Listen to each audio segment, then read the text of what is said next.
Okay, thank you for coming back. Sometimes after you've heard a guy one time and then people don't show back up, it always kind of makes you wonder. So appreciate everyone coming back. It's always a challenge to keep people awake after a good meal, so we'll do our best. What I want to talk about this afternoon is a little bit conceptually of what we go through in designing mixes, and then we'll take you through and we'll actually design a mix or two with our cover crop calculator. So again, we farm in Nebraska, and over the past, this slide is a little bit old, over the past 3 years, not including this year, we've made about 10 million pounds of cover crop seed mixes. And we will probably mix close to 8 million pounds just this year alone. That gives you a little bit of indication of how quickly the whole cover crop sector of agriculture is growing, and particularly the mixes. And when we mix seed, we do fairly diverse mixes, especially as compared to some other companies. When we say diverse mix, we're talking about more than 4 different species mixed together. A lot of them that we do will have 7 or 8 or even 10 species mixed, and some guys, the Gabe Browns and stuff, they'll want us to just, put pretty much everything we have in. They'll want 20 to 25 different species in a mix. And so that gets somewhat complicated and very labor intensive, different things. But we've set our company up to do 100% custom mixed per customer order. We don't have standard or stock mixes because the philosophy that we've had with our company is that we want to allow the customer to either design their own mix, or we want the flexibility to help them design a mix for their field, for their goals, for their situation. Because we've got, this says over 60, but we've got close to 70 different species of cover crop species that we can select from. So the number of combinations is virtually infinite, and we want to try to help people put together just the right mix for their location, their timing, and their goals. So with that in mind, I just want to kind of quickly go through, like I say, some of the thinking behind cover crop mixes. And some of this will be a review of what I talked about this morning, and also a summary of what some of the speakers talked about yesterday. But if soil health is the goal of your cover crop program or of your farming program, and it should be, we should all have a goal of having soil health, then crop diversity cannot be ignored or overstated. And we talked quite a bit about the importance of diversity, how we can get some of that diversity into our cropping systems this morning. And again, it would be best if you had a diverse crop rotation and diverse cover crop mixes. That isn't always going to be possible in everybody's situation. So if you can't diversify your rotation, at least make your cover crop mixes as diverse as possible. And plants were created to grow in diverse ecosystems. Again, we talked about that this morning. Resilience comes from diversity. If the pictures I showed you of Nathan Pierce's cover crop mix that he had out there, he planted the exact same mix, but he planted 2 weeks apart.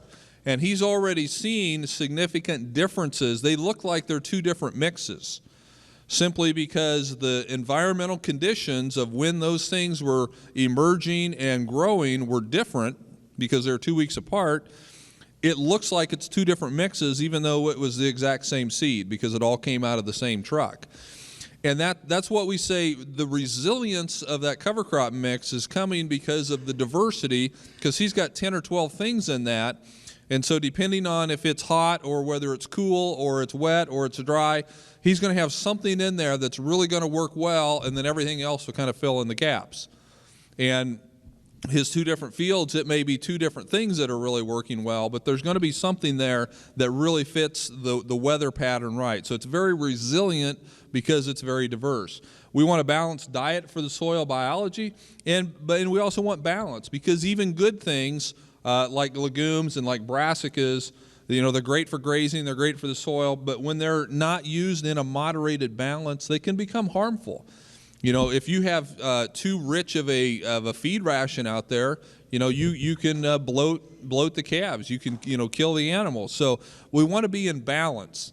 And again, the balance is going to come from having good diversity. So when we're doing a mix, we want to try to get 4 things right. We want to have the right species, we want to have the right inoculants, and we want to have the right seeding rates, and we want to have the right seeding time. And so, some of these are easier to get right than others, but certainly, we want to put the appropriate species in for what your goals are going to be. We want to have the right inoculants, because if you're putting legumes out there and you don't have the right type of inoculants, you're not going to get them to nodulate. And soybean, because I'll have people say, well, I've grown soybeans out there before, won't that work?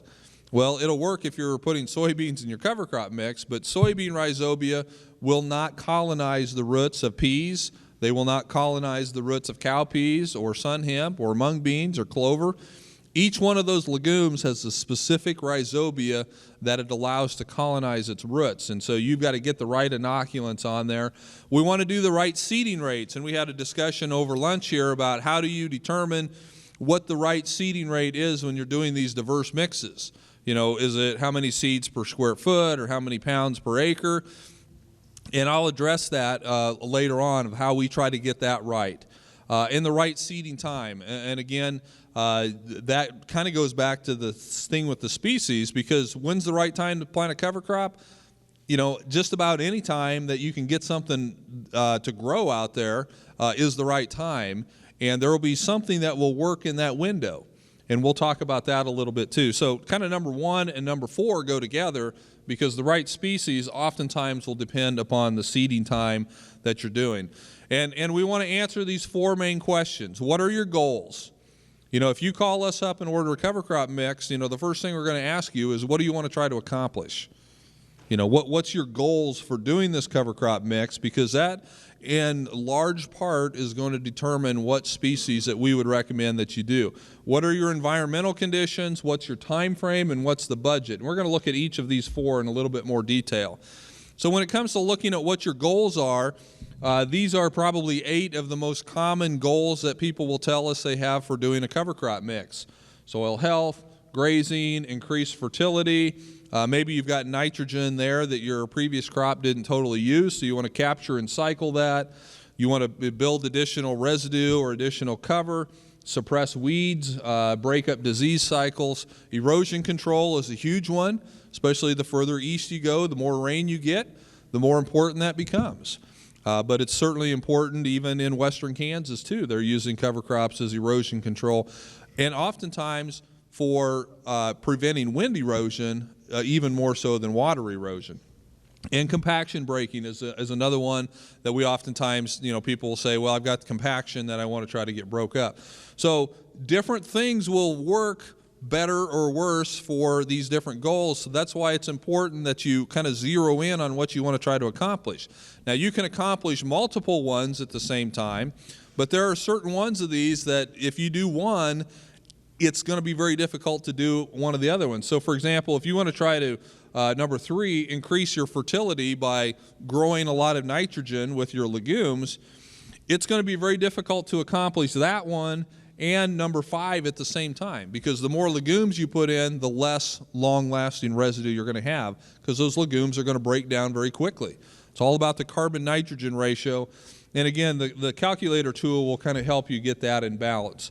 And then we talk about the environmental factors. And we want to take all these things into consideration in building your mix as well.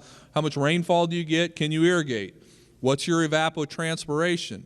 Because if you're in a 18-inch rainfall in Bismarck, North Dakota, that's way different than Nathan Pierce 18-inch rainfall in western Kansas, because they have so much more heat and wind in Kansas as opposed to North Dakota, that it's, they utilize their moisture differently. What's your growing season like? Soil type and condition. How are you going to seed it? Are you drilling this? Are you broadcasting it, putting it on with an airplane? What's your previous crop? What's the next crop? And what herbicides did you use? Because you can have herbicide carryover. And I want to applaud the University of Missouri. I know yesterday on the tour I went on, they had those weed plots. They had some really good research there on the popular chemicals used in the spring on corn and soybeans and how they affected late summer planted cover crops. That was some good work, and I was glad to see that. But that all needs to be taken into consideration. The time frame, again, you can plant cover crops just about any time of the year when you've got a legitimate shot at getting something to grow. Typically in the spring, you're looking at fallow ground or something in real early prior to another spring planted crop. Or it may be, and we're going to see more of this like what Nathan Pierce did, planting it simply to graze all year long. That's now his cash crop is the cattle.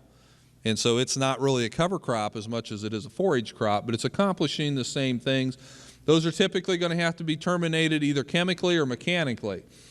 Early summer, we do a lot of this right after wheat harvest. Guys are getting their cover crops in between late June and mid to late July. And again, you can time things here where you can let the frost take it out. If you put the right species in, you can pretty much have 100% frost kill, or you can do chemical, mechanical termination. Late summer, like this time of year right now is what I would consider late summer, and you can get some really nice cover crops in this time of year as well. And again, that's going to typically be after wheat harvest, although we've got guys now who are planting this stuff into hailed out corn and soybean acres, which you can't really plan for that, but it's an option. Or guys that are taking off some corn silage. It's another opportunity to get a cover crop in if you're doing some silage. And then, of course, in the fall, after your fall crops, and there you're looking at frost termination or planting something that's going to overwinter, and then you're going to have to chemically or mechanically terminate it next spring. And, of course, how much does it cost? And that varies, but this is kind of a general rule of thumb. There's low, medium, high, and higher.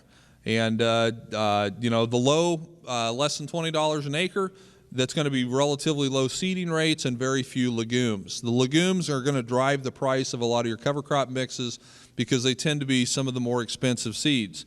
A medium, and we sell a lot of this $20 to $30 an acre range type things, average seeding rates, some legumes. It's not going to be a real big nitrogen fixing cover crop, but you're going to have some legumes in there.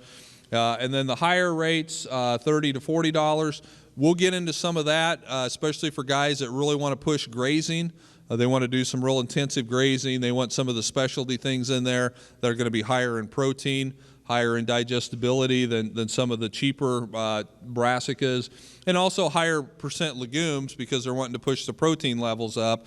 And then the real specialty type stuff, $40 to $60 an acre. That's typically going to be a very specific end use. Organic guys, who say, I need to produce 140 pounds of nitrogen for my corn. Well, okay, we'll plant 30 to 35 pounds of hairy vetch. He's going to let it grow to the middle of May before he turns it in. And he'll have an incredible amount of hairy vetch growth, and he'll have a lot of nitrogen, but he's going to have to wait to plant his corn to get that growth. Or we've got guys who are growing potatoes, and they need to control the nematodes because a nematode, Columbia root knot nematodes, will destroy a potato crop. So they're doing a specialty mix of some brassicas and specialty crops like that will control those nematodes the year before they do potatoes. So that's kind of general rules of thumb on budgets. Just a couple other general rules here. The more specific your goals are, the less diverse your mixes will typically be. So if you look at that list of goals and you have one thing that you want to accomplish, and that is the only thing that you're really concerned about, then you're probably going to not have a real diverse cover crop mix because we're only going to select things that help you with just that one single goal. But if your goals are a little bit more general, like general soil health, then we can be a little bit more diverse in what we do. And also, the tighter your planting windows are, the shorter the time period you have to get things to grow, the fewer species will work and the less diverse your mixes will be. So if you call me up and you want to plant a cover crop mix after wheat, there's probably 40 or 50 different things you can choose from, and they'll all work well. But if you're coming in after soybeans or corn, that list may be down to 4 or 5 now. So the tighter your windows, the less diversity you're going to be able to get. But you can still get some diversity, and some is better than none. And even if you get out to the 1st of November, you can still plant cereal rye, even though it may be the only thing you plant. It's still more diverse than corn, soybeans by itself. So just because you can't do this 10 or 12-way mix doesn't mean you shouldn't do a cover crop. It just simply means that's the only thing that makes sense that time of year for that particular situation. So the way that we put this together is we have this tool called the Smart Mix Calculator. Colton, you want to come up here and run this?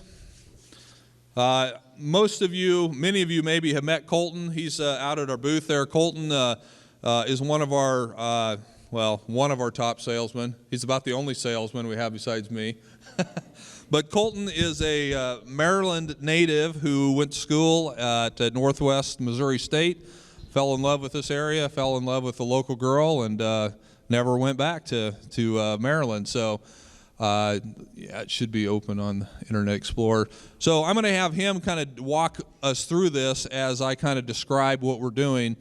But basically, if you go to our website, www.greencoverseed.com, everything that we're doing live on the internet right now, so you can do all this at home.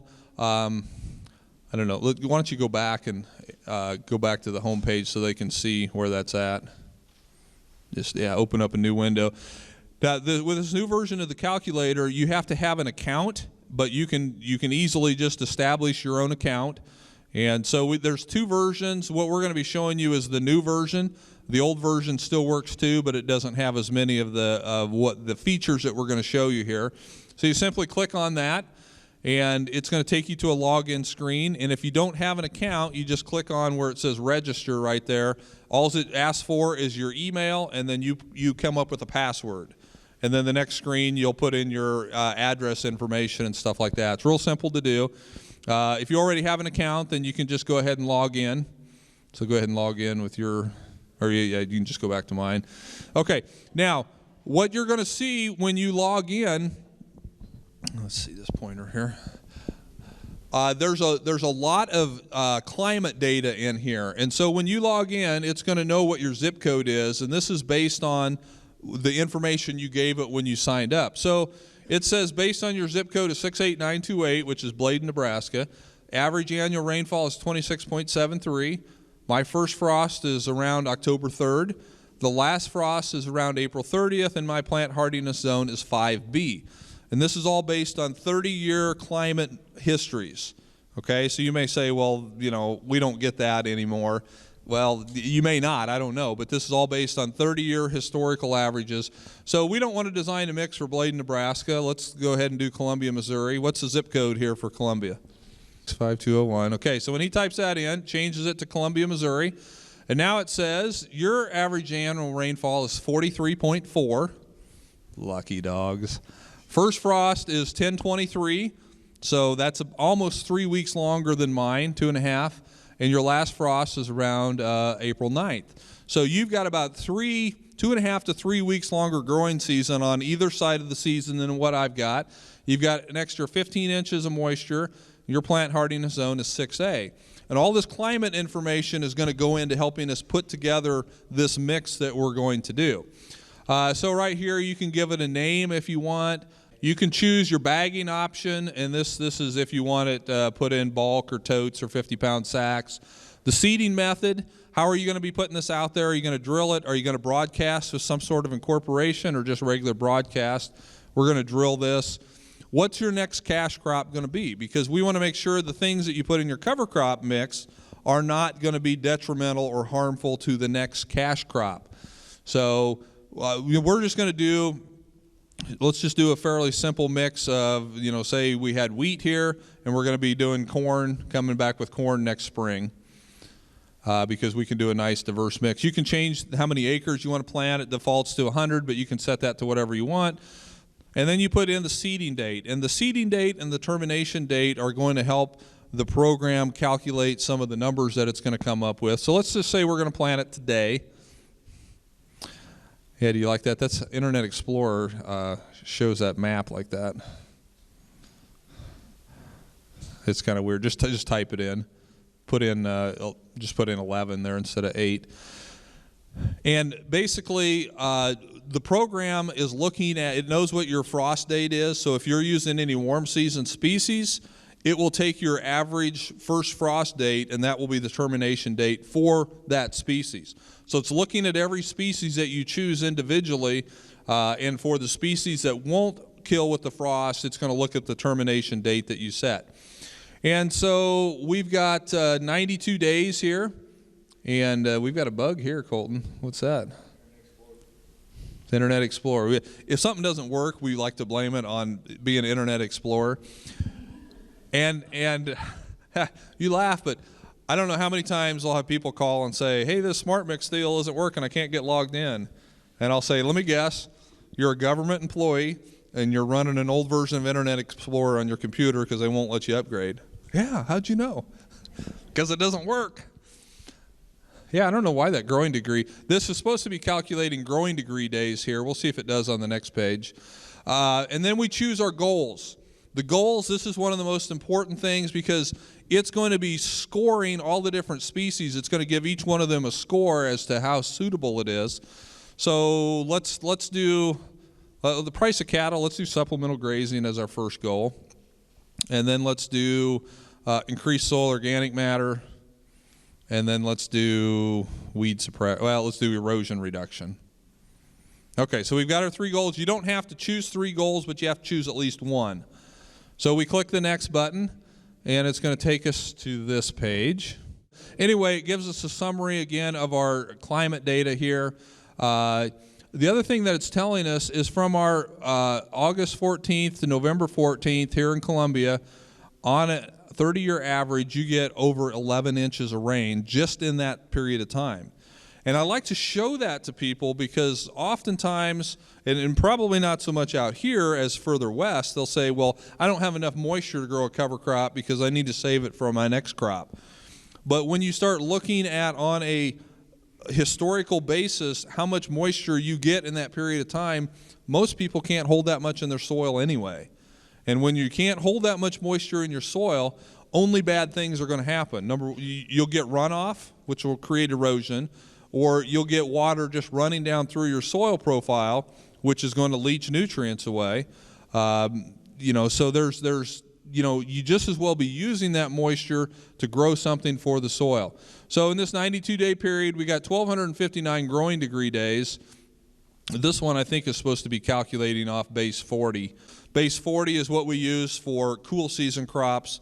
Base 50 is what we use for warm season crops.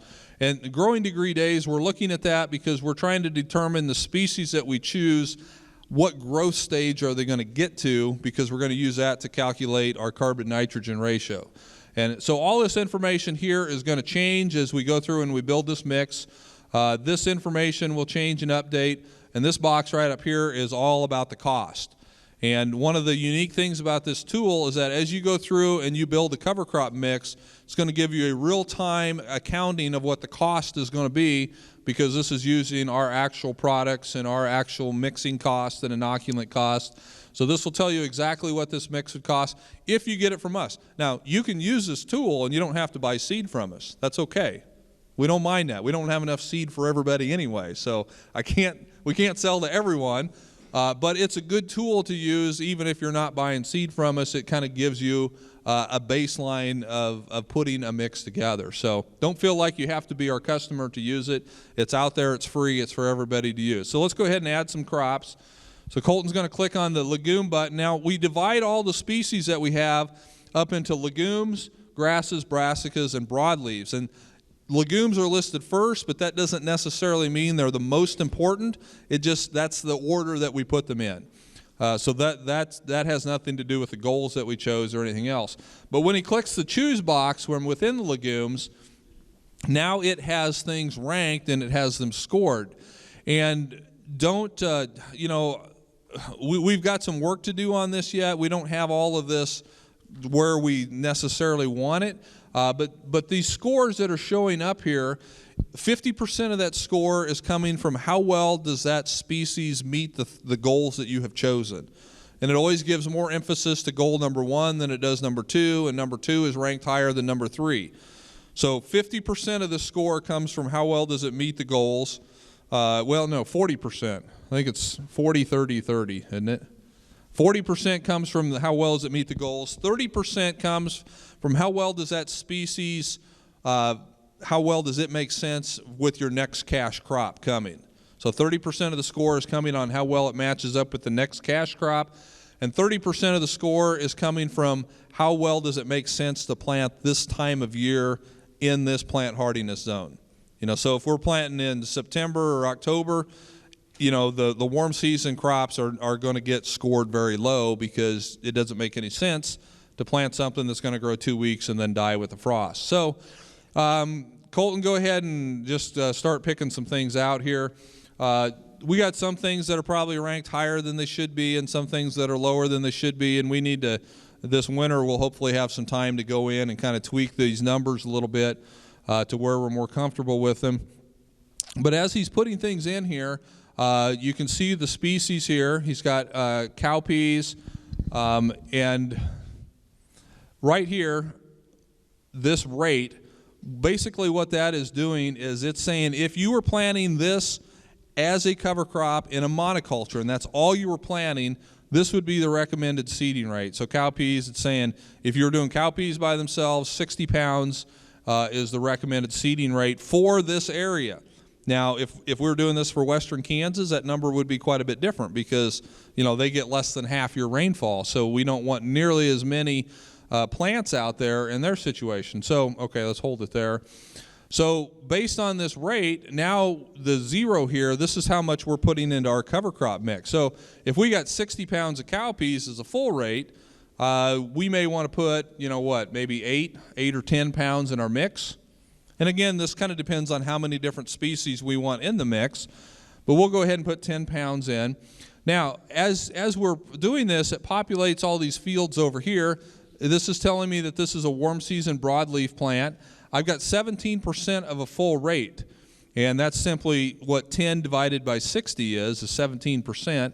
And that's how we are determining if we have enough seed or too much seed in these mixes, is we're looking at the percent of a full rate of each of our subspecies in the mix, and then we're going to add them all up, and that number will show up right here. This is the total full rate. And so as we go through and we build this, that number will change, and we're going to want to see that number somewhere around 125 to 140, somewhere in there. We'll go a little higher for grazing mixes. We'll go a little higher for more diverse mixes because with more diversity, you don't have everything actively growing all at the same time typically. Now the other thing is you may see this and you say, I have no idea what a cowpea is. I've heard of them maybe, but I don't know what it is. So we've got this little information icon right here. If you click on that, it will take you to another page on our website that will tell you all about cowpeas. It's got pictures. It's got information about how you use them, the advantages, the disadvantages, how you plant them, what they're tolerant to, anything that may be an issue, it'll tell you about that. So eventually there will be a page for each of these species that you can click on. Right now, only, maybe a third of them. A third of them are working. That was Colton's winter project until we gave him other winter projects. So we didn't get that all the way done, but that will eventually be there. And we want this to be a tool where you can come and an educational tool. So you can learn, chickling vetch. Well, what the heck is chickling vetch? You can click on it, read about it, see if it's something that makes sense for what you're trying to accomplish, and then you either put it in there or you go pick something else and learn about that. So that's what that little information icon, the trash can, of course, if you decide you don't want cowpeas in your mix, hit the trash can and it disappears. So we've got cowpeas in here now, and he just deleted the spring peas. You want to put spring peas back in? See, this is the time of year where we can mix our warm season and cool season species in. And I love planting cover crops in August because I can get really diverse, because if I'm planting in June, I may not put very many peas, cool season peas in because they're just not going to do as well. But this time of year, we can do some of both. So just go ahead and start plugging numbers in there. And as he goes through and he puts numbers in, you'll see all these different numbers change. And it's got percent by weight, percent seeds, percent effective. It'll tell you the seeds per pound, the seeds per acre, the cost per pound, cost per acre. Up here, again, it's going to be showing our cost for the overall pound of seed by the acre and total, and then it breaks it out by seed cost, inoculant cost, mixing cost, and bagging cost. So pretty much any information you want about what this is going to cost you is going to show up right there in that box.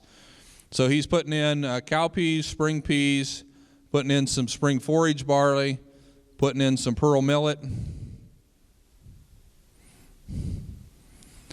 And you see he's kind of going back and changing numbers. And oftentimes that's what we'll do. We'll put a mix together, and then we'll look at it and say, well, that's too much seed.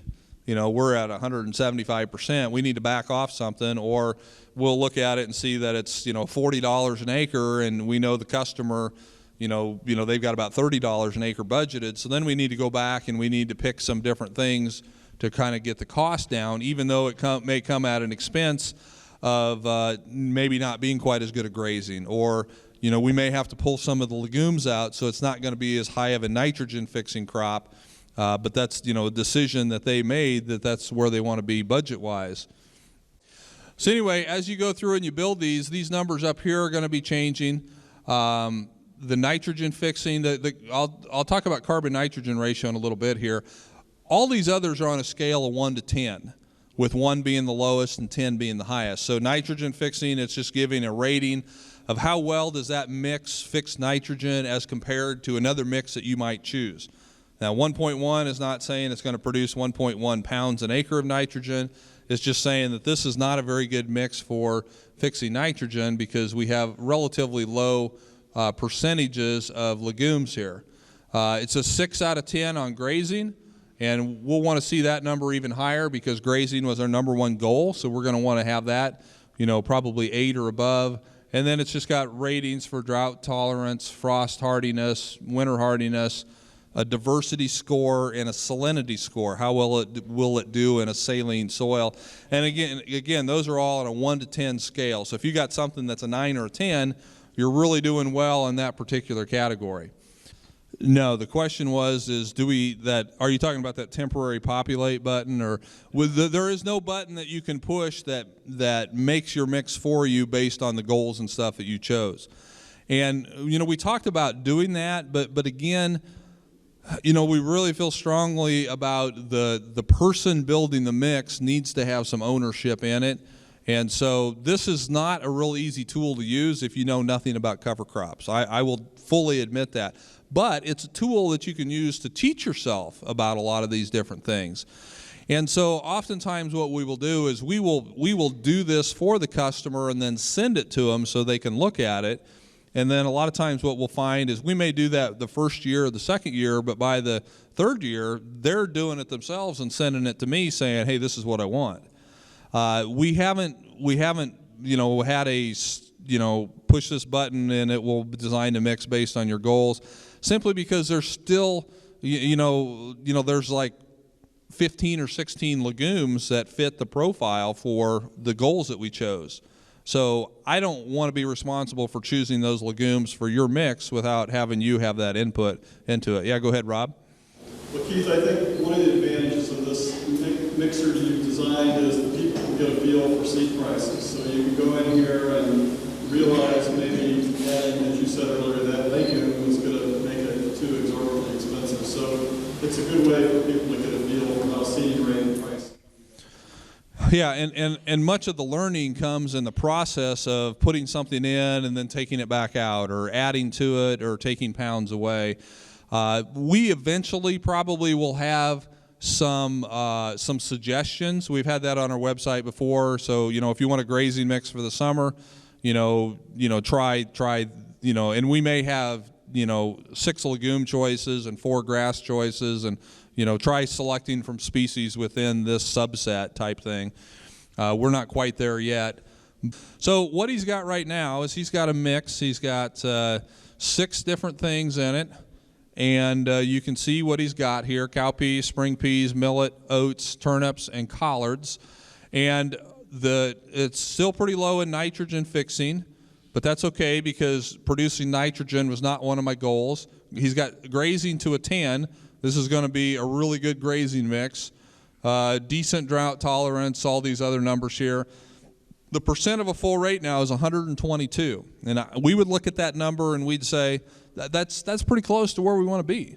And it will tell you that you've got 1,562,000 seeds per acre, and you can calculate that out to seeds per square foot if you want.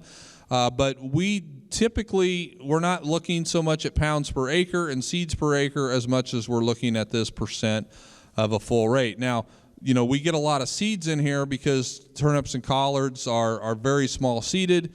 And some of these other things, we've got fairly high poundages to get our grazing number up there. It's not the perfect way of doing it, but we still think it's a better way of looking at seeding rates as opposed to pounds per acre or seeds per square foot, because we're mixing large seeds and small seeds, and it's just very difficult to do it any other way. And so, you can change these numbers. Right now, this is a $40 an acre mix, which, again, if a guy's not grazing, that's probably too much. We probably need to knock that back and get it down under $30. And we could do that. We can switch things around because the collards are more expensive than, say, rapeseed, but it's a far superior grazing brassica. So if you told me you weren't grazing, I'd put in rapeseed instead of collards and save you some money there. We may put in radishes instead of turnips. Because they're going to root down deeper, and you don't necessarily need the turnip if you're not grazing. So there's different things that we would do. We could change it up to either cheapen it up or change our scores up here. And again, this is all based on it's based on the research that we could find and incorporate into this. But a lot of it, to be honest, is based on our observations and our experiences. And our best estimates on what is going to happen in these different situations. So it's not a perfect tool, but it is a tool that will help you compare one mix to another. Yes, Jody? Well, the question was biennial and perennial legumes for a situation. I assume you're talking about like alfalfa or red clover, yellow blossom sweet clover, things like that. I like those species. If I'm planting it now, and I know I'm going to maybe be grazing that all again next year, I think it's worth doing then. If you're only growing that for a short period of time and then you're going to be terminating it and going to another crop anyway, I don't know if you'll get your monies back out of that, because perennials are always more expensive than annuals. So if you're going to put the investment into the seed, they need to be left out there long enough to get the goodie out of them. So if you're putting plantain or chicory, some of those expensive perennials, don't do that if that cover crop's going to grow for 60 days and then it's going to get sprayed out. But do that if you're going to plant it now, and that all next year, you're going to plant a couple different cover crop mixes in there, and you can take advantage of those things growing back, and you'll get some good out of it every time you go out there and graze. So I like it in the right situations. Don't typically use them if it's short windows of application. You're better off, with like a crimson clover, which is an annual and grows fast. Or if it's earlier in the spring, maybe berseem clover, because it'll grow better in the heat. Or going with a cheaper annual like a lentil or a vetch or something like that. So it all depends on the situation of whether or not that's going to work properly or not. Other questions? Yes, sir. Will it calculate less than an acre?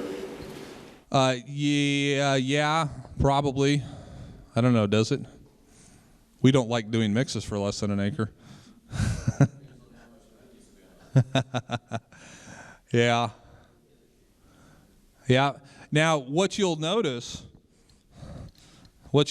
here is when we put in half an acre, our mixing cost now went to 50 cents a pound, whereas before it was probably at, 4 or 5 cents, simply because I still got to pay my guys to go out there and pull half a pound of this and 1 pound of that.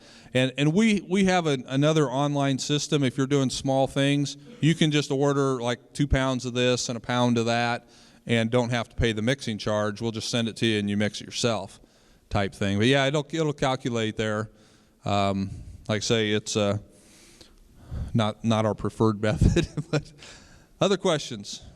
Yes? You try to get, you go off of full rate as the optimum seeding rate. That's what and you want that to be, what percent of the individual rate? The percent full rate, are you talking about for individual species? No, what are you shooting for when you have a mixture? What's your best, the percent you want right there? On that percent full rate? We like it around 125. And again, we feel like in a diverse mix like this, we can get more plants in the same amount of space than we can with a monoculture, because these plants are not going to be as competitive as they are in a monoculture. And if you think about it, you know, the most competitive environment there is when you have a whole field of exactly the same plant type, because the roots are all at the same depth, the canopy height is the same height, it's calling for the same nutrients, everything's wanting the same thing all at the same time. You know, whereas if you have a diverse mix, you've got different rooting depths, you've got different plant heights, you've got different nutrient needs at different times. It's just less competitive, so we feel like we can push the plant densities. And then for a grazing mix, we won't be afraid to go up above that. You know, we may go 130 to 150. And again, if people are really mixing warm and cool season species together, then that may be up even higher, because there's been situations where guys will plant and they may put 30 pounds of cereal rye in, but they're planting it in July, and they're counting on that rye not doing very much until the warm season things freeze off, and then that rye gets the sunlight and can take off and go. So, you know, in a situation like that, it may show 175 or 180, but it's a little bit misleading because it's not all growing, because that rye is going to be semi-dormant in the heat. And so, you know, but for just a standard mix, you know, we look at that 125, and then if they're really concerned about drought tolerance, then we'll back it down closer to 100%. But we don't like to go below 100%, or we feel like you're not going to get enough canopy closure, and you'll have a lot of bare spots out there, and that's when you start losing more moisture to evaporation than potentially what that plant would use if we had a plant there to keep the soil covered.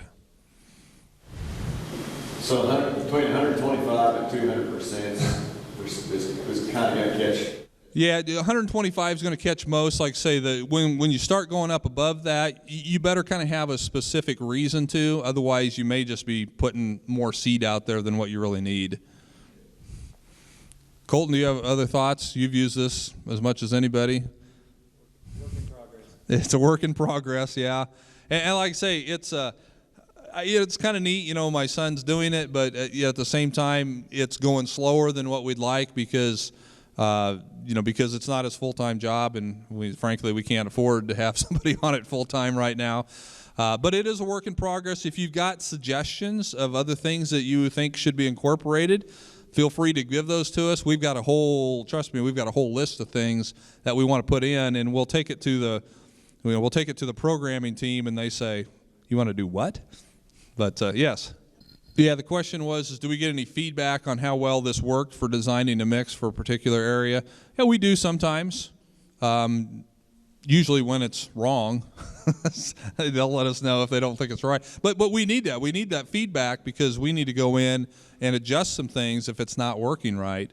But certainly, yeah, we have gotten some. And we want to have someplace on our website where if guys want to share the mix that they did, because I think what would be really neat is, like, say, Nathan Pierce, you know, he could post those pictures that he sent me, but then also post a copy of the mix that he did, and you could look at the pictures and look at the mix and kind of compare the two, and that would give you an idea of, here's what this mix looked like after 60 days of growth. I think that would be really neat. I'm not exactly sure how to do that, but we want to give people the opportunity to do that. Go ahead and submit this, and then we can go look at the where it's saved. So once you kind of get your mix designed or developed, you click the next button, and it's going to give you an opportunity if you want to change the address of where this ships or something. If there's two buttons here. One is save for later, and that will not send me an email. So I won't be calling you up saying, hey, did you want to order this seed? And the other one is submit, and that one I will call you or email saying, are you interested in ordering this seed? And, you know, some people say yes, some people were just playing with it. But regardless of which one, go ahead and hit the submit button there, Colton. When you hit submit, it's going to, look at that. It's got all our nice smiling faces there. But what it does is now when you go up to the top, you've got, on your little toolbar, you've got an orders tab. So you can click on this, and there's the one that he just did. And it's going to give you a report here And again, the resolution of this computer is not what it should be, and that's why this is a little out of format. But it's going to give you a summary of everything that was just in that mix. Now, unfortunately, we don't have a way yet of you taking this mix and putting it back into the calculator so you can go in and tweak it. That's one of the things that we want to add for the next version. So you could take the mix that you did last year, pull it back up, change some of the numbers, and then resubmit it. We're not quite there yet, but that's on the wish list of what we want to do. But at least you can go back and see what you ordered, see what you were looking at or playing with. It gives you a document you can send to your NRCS person. You know, if you're in a cost share program, you can say, hey, does this mix meet all the requirements of the program? Maybe you can send it to a landlord. You know, if a landlord is paying for part of the mix, you can say, here's exactly what we're wanting to do, and here's what the cost is. You know, so it's a document then that you can use to share that information with other people. So, are we out of time? I think we're about out of time, aren't we? We're good? Any other questions on this? Like I say, it's a tool that's out there for you guys to use. It's what we use every day to help put mixes together for people. So, feel free to use it. And if you have any questions about it, give myself a call or give Colton a call, and we can kind of help you through it. So, okay, thank you very much.